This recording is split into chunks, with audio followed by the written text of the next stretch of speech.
Hello Vignan గారు. Hello అండి. Yes, మంచి ఫ్యామిలీ అంటే చాలా మంచి మనసున్న ఫ్యామిలీ అని చాలామంది చెప్పుకుంటూ ఉంటారు. సో రీసెంట్గా మంచు విష్ణు గారు చేసిన ఒక మంచి పని వెలుగులోకి వచ్చింది, రైట్? ఏం చెప్తారు? అదే వాసుకి అమ్మాయి పాకిజాగా బాగా ఇది ఉంది కదా. ఎలా అయితే నిన్న చిరంజీవి గారు ఆ పొన్నంబలంకి డబ్బులు సహాయం చేశాడు హాస్పిటల్ ఖర్చులు, అవి వేర్లే. కానీ అంటే ఎక్కువే ఇచ్చారు చిరంజీవి గారు. చెప్పాలంటే 1/2 కోటి ఇవ్వడం అనేది ఇట్స్ వెరీ గ్రేట్. అయినప్పటికీ కూడా విష్ణు చేసిన చిన్న సహాయమే, కానీ చాలా ప్రశంసలు ఎందుకు అందుకుంటున్నాడంటే మా కార్డు ఇప్పించాడు. అంటే ఏం దారి చూపించాడు. నీకు బాగలేదు కదా అని చెప్పేసి ₹1,00,000 ఇచ్చేసి చేతులు దులుపుకోవడం వేరు, నీకు పని ఇప్పించడం వేరు. ఆ రకంగా చేశాడు. సో ఈయన పని ఇప్పించాడు. వచ్చి మా అసోసియేషన్ కార్డు ఇంతకుముందు ₹1,00,000 ఉండేది, మొన్న తగ్గించారు 90,000కి. నరేష్ గారి ఆధ్వర్యంలో ఉన్నప్పుడు 90,000కి తగ్గిస్తే ఇప్పుడు అంతే ఉంది ఆ కార్డు వాల్యూ. సో దాన్ని ఆ మా కార్డు అనేది మంచి విషయం తన సొంత డబ్బులు కట్టి పాకిజాకి సో కాల్డ్ మన వాసుకి ఇప్పించాడు అనమాట. సో అది కూడా మనకు తెలియదు. కరాటే కళ్యాణి సోషల్ మీడియాలో షేర్ చేస్తే చాలా విషయాలు కరాటే కళ్యాణి గారు బయటికి తీసుకొస్తూ ఉంటారు. ఈవిడ కూడా ఎవరికి ఏమైనా సరే ముందు ఉంటుంది ఇండస్ట్రీ వాళ్ళల్లో. ఇప్పుడు మొన్న పావుల శ్యామలకు కూడా ఈమె హెల్ప్ చేసింది, కానీ మళ్ళీ ఈమె హెల్ప్ని వాళ్ళు కూడా తీసుకోకుండా ఆమెనే విమర్శలు ఇచ్చారు. పావుల శ్యామలు ఈమె మీదే ఏదేదో అనింది, అట్లా ఇట్లా అని చెప్పేసి. చేస్తుంది ఏదేమైనా మంచి పనుల్లో ఈమె ఎప్పుడూ ముందు ఉంటుందిలే. అంటే చాలామంది అంటారు గట్టిగా నోరేసుకొని అరుస్తుంది, అలా అంటుంది, ఇలా అంటుంది, ఎక్కడికి వెళ్ళినా గొడవ చేస్తుంది అని. కానీ ఆమెకి ఏంటంటే ఏమీ లేదు. కొంతమంది చెప్పే ఎక్స్ప్రెషన్స్ అట్లుంటాయి. కొందరు కూర్చో అంటారు, కొంతమంది కూర్చోండి అంటారు. కూర్చో అనేది వాళ్ళ స్లాంగ్ అయి ఉండొచ్చు, కానీ నీ మీద మర్యాద లేక కాదు. వాళ్ళంతా అలాగే మాట్లాడతారు, నీ మీద చనువుతోనో దేనితోనో. సో కరాటే కళ్యాణి మీద కూడా కొన్నిసార్లు ఇట్లా విమర్శలు వస్తూ ఉంటాయి. బట్ అట్లా ఏం లేదు, ఆమె మనసు మాత్రం చాలా మంచిది. ఎప్పుడు ఎవరికి ఏం కావాలన్నా ముందు ఉంటుంది. అండ్ వాసుకి ఇలా జరిగింది అని తెలియగానే అండ్ మంచు విష్ణు ఆమెకి మా అసోసియేషన్ కార్డు ఇవ్వడం అంటే ఇట్స్ నథింగ్ బట్ మా మెంబర్ నువ్వు, ఇక నుంచి నీకు అవకాశాలు వస్తాయి, నువ్వు మళ్ళీ నువ్వు నిరూపించుకోవచ్చు. వీళ్ళు కూడా మన వాళ్ళు కూడా గుర్తించి 1-2 చిన్న క్యారెక్టర్లు ఇస్తే ఏం తక్కువ వాసుకి చెప్పు. అమ్మాయి అప్పట్లో లేడీ కమెడియన్ అంటే శ్రీలక్ష్మి గారి కంటే ముందు కూడా బాగా చేసింది. అంటే శ్రీలక్ష్మి గారు అమాయకమైన కామెడీ చేసేవారు. అయ్యో పాపం ఈవిడ ఎలా బతుకుద్దో అనేలాగా. అంటే అమాయకత్వం. ఏదైనా స్పూన్ ఫ్రీ అంటే ఫ్రిడ్జ్ కొనేవడం, సోపులు బ్రష్లు తెచ్చి మొగుళ్ళ చేత కొనిపేయడం, ఇట్లా అమాయకంగా ఉండేది ఆవిడ ప్రేమ. వాసుకి కామెడీలో బోల్డ్నెస్ ఉండేది, ఎక్కువ బోల్డ్నెస్లో కూడా కామెడీని ప్రదర్శించిన ఫస్ట్ ఆవిడ. తర్వాత మన ఒక్కొక్కటి చాలా మందికి వాసుకి అంటే తెలియదు, పాకిజా గారు అంటేనే తెలుసు. ఆవిడ చేత మళ్ళీ బ్రహ్మానందము అప్పుడు ఆ బాబు మోహన్ గారితో ఆ కామెడీలు బాగా వర్కౌట్ అయ్యాయి. ఇప్పుడు ఆవిడకి అవసరం ఎంత కాదనుకున్నా మళ్ళీ క్యారెక్టర్లు. ఇప్పుడు చెన్నైలో ఎవరు అవకాశాలు ఇవ్వట్లేదు. ఇండస్ట్రీ గుర్తించింది, తెలుగు ఇండస్ట్రీ. మరి అసలు యాక్చువల్గా 2-3 ఏళ్ల క్రితమే అలీతో సరదాగా షోకి వచ్చినప్పుడే చాలామంది అన్నారు, అమ్మ ఇక్కడికి రండి మీకు అవకాశాలు ఇస్తాను. మళ్ళీ ఏంటో అంటే ఇక కొంతమంది ఆ ప్రాంతాన్ని వదిలి రాలేరు కదా, అద్దిల్లే సొంతిల్లేం కాదు. అయినప్పటికీ కూడా ఏంటో అక్కడ అలవాటు పడ్డది, ఆ చుట్టుపక్కల కొంతమందికి ఉంటుంది. మన పని ఎక్కడో ఉన్నా కూడా జాబ్ హైటెక్ సిటీలో జాబ్ ఉంటుంది, వీళ్ళు ఇల్లు ఎక్కడో జీడిమెట్లలో ఉంటుంది. అయినా సరే అద్దెకే కదా ఉంటున్నారు, ఇక్కడ ఉండొచ్చు కదా అంటే లేదండి అక్కడ అలవాటు అయిపోయింది మాకు అంట. ఆ అలవాటుకి రాలేదు. అట్లాగే ఈ అమ్మాయి ఇంటర్ రాలా. కానీ ఇప్పుడు అట్లీస్ట్ మొన్న రీసెంట్ డేస్ నుంచి అందరూ ఈవిడని కోరుకోవడము, ఆవిడని పిలవడము, రండమ్మ మీకు ఇక్కడ ఇస్తాం. ఇప్పుడు మా అసోసియేషన్ కార్డు ఇచ్చారంటే చిన్నగా ఏ చిత్రపురి కాలనీ ఇక్కడ కృష్ణనగర్లో ఎక్కడైనా ఉన్నా కూడా నిదానంగా సీరియల్లో 2 సీరియల్లో ఉంటే చాలు, నెలంతా బతికేస్తుంది హాయిగా, అంతే కదా. 10-15 రోజులు పని ఉంటే చాలు. 2 సీరియళ్ళు ఎట్లా ఎంత కాదన్నా లాంగ్ షెడ్యూల్, 10 రోజులు ఉంటే 10 రోజులు రెస్ట్ తీసుకున్నా కూడా చేసుకోవచ్చు.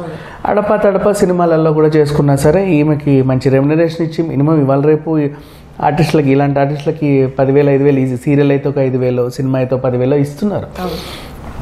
సో ఆ రకంగా చూసుకుంటే మళ్ళీ ఏదైనా ఒక పూర్వవైభవం వచ్చి వీళ్ళకి ఎట్లా అంత గడిచిపోతుంది కాబట్టి దగ్గరుండి చూసుకునే వాళ్ళు ఉన్నారు. అండ్ అప్పట్లో ఉన్న ఆమె పరిచయాలు ఇప్పుడు పెద్ద వాళ్ళే, అమ్మ మీరు ఇలా వచ్చారు, అయ్యో మిమ్మల్ని చూస్తుంటే దీనంగా ఉంది, మేము ఈరోజు ఇలా ఉన్నామంటే ఆ రోజు నువ్వు పెట్టింది, అట్లా కూడా చాలామంది వస్తారు. ఏదేమైనా సెటిల్ అవుతుంది అని మాత్రం నాకు కొంచెం అనిపించింది. కానీ చాలామంది కూడా చిరంజీవి గారు నాగబాబు గారు డబ్బులు ఇచ్చారు కదా అని అంటే వాళ్ళు సహాయం చేశారు కాదన్నాం. కాకపోతే వాళ్ళు ఏంటంటే అవసరానికి డబ్బులు ఇవ్వడం వేరు, ఆవిడ జీవితాంతం ఆవిడ అవసరాన్ని తీర్చడం వేరు. అది లక్షే, ఇది లక్షే, ఇంకిది ఇంకా 10,000 తక్కువే. కాకపోతే అది పని ఇప్పించారు ఈమెకి. ఈ మహాసేషన్ కార్డ్ అంటే ఇట్స్ నథింగ్ బట్ అందరికి ఇవ్వట్లే ఇవాళ రేపు. అఫ్కోర్స్ 90,000 1,00,000 కానీ కొత్త వాళ్ళు ఎవరికి పడితే వాళ్ళు ఇవ్వట్లే. కొన్ని రూల్స్ రెగ్యులేషన్స్ ఉన్నాయి వాళ్ళకి. అట్లాంటి దాంట్లో ఈ టైంలో కాస్త స్ట్రిక్ట్ చేశారని కూడా వార్తలు ఉన్నాయి. ఆ మధ్యలో శ్రీరెడ్డి ఇష్యూ తర్వాత కొంచెం స్ట్రిక్ట్ అయింది. ఏదేమైనా నడిగర్ సంఘం ఎందుకు ఈమెను గుర్తించట్లేదు? మన తెలుగు వాళ్ళు మా అసోసియేషన్ కూడా కార్డు కూడా మా మెంబర్ ఇన్నాళ్ళకి ఇవ్వడం ఏంటి అసలు ఈవిడకి? సో ఎప్పుడో తీసుకోవాల్సిన వాళ్ళు ఉన్నప్పుడు ఆ కార్డు 3,000 2,000 5,000 ఉండేదేమో, అంతే కదా. అప్పుడు తక్కువ, ఇప్పుడు పెరిగింది. కానీ ఆ రోజుల్లోనే ఆవిడ అప్పట్లో కార్డు తీసుకుంటే ఇప్పటికి కనీసం అడప అప్పుడు ఒకటి అట్లట్లన్నా అవకాశాలు వచ్చేవి. లేడీ కమెడియన్స్ లేరు, లేడీ విలన్స్ లేరు. ఇప్పుడు తెలంగాణ చెక్కుతలు లాంటి ఆర్టిస్టులు మళ్ళీ రారు, అండ్ కల్పన రాయ్ లాంటి ఆర్టిస్టులు మళ్ళీ పుట్టను కూడా పుట్టరు.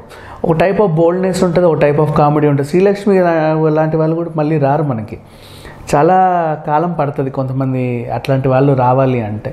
సో వాసుకి ఆల్రెడీ ఉంది, ఈవెన్ యూజ్ చేసుకోండి చక్కగా. ఆవిడ కూడా మీకు కావాల్సినంత కామెడీ డెలివరీ చేస్తుంది, సీరియస్నెస్ ఇస్తుంది, సెంటిమెంట్ ఇస్తుంది, అన్ని రకాల మంచి. అండ్ ఆ టైంలో ఉండే ఆర్టిస్టులు చొరవగా వెళ్ళి అడగలేరు. మనం చాలామంది దగ్గర వింటూ ఉంటాం, అది నేను ఎవరిని అడగను, బట్ నా వరకు వస్తే నేను తప్పకుండా చేస్తాను అని చెప్తూ ఉంటారు. మొన్న రీసెంట్గా భానుప్రియ గారు కూడా ఒక ఇంటర్వ్యూలో అదే చెప్పారు, నేను వెళ్ళి అడగను ఎవరిని అని. ఏంటో వాళ్ళకి సెల్ఫ్ అడ్డొస్తూ ఉంటుంది. సెల్ఫ్ ఎందుకంటే ఆ టైంలో నేను మీ అందరి ముందు భానుప్రియ హీరోయిన్గా ఉన్నప్పుడు గొడుగులు పట్టి పెద్ద ఇచ్చేసి అమ్మో హీరోయిన్ వస్తున్నారు అని ఇలా ఉండే కాలంలో పనిచేసింది మహా హీరోలతో. చిరంజీవి గారితో కూడా ఏ అనే రోల్స్లో చేసింది ఆమె, అవునా కదా? అంటే అప్పుడు వాళ్ళకి స్టార్డమ్ ఉన్నప్పుడు వేరు. తర్వాత క్యారెక్టర్ రోల్స్కి వచ్చేసరికి భానుప్రియ గారా అక్కడ కూర్చోపెట్టు అనేవాళ్ళ. సో ఆ రకంగా ఉండేసరికి వాళ్ళకు కూడా అంటే ఏదైనా ఉన్నప్పుడే అప్పట్లో సావిత్రి గారే అనుభవించారు.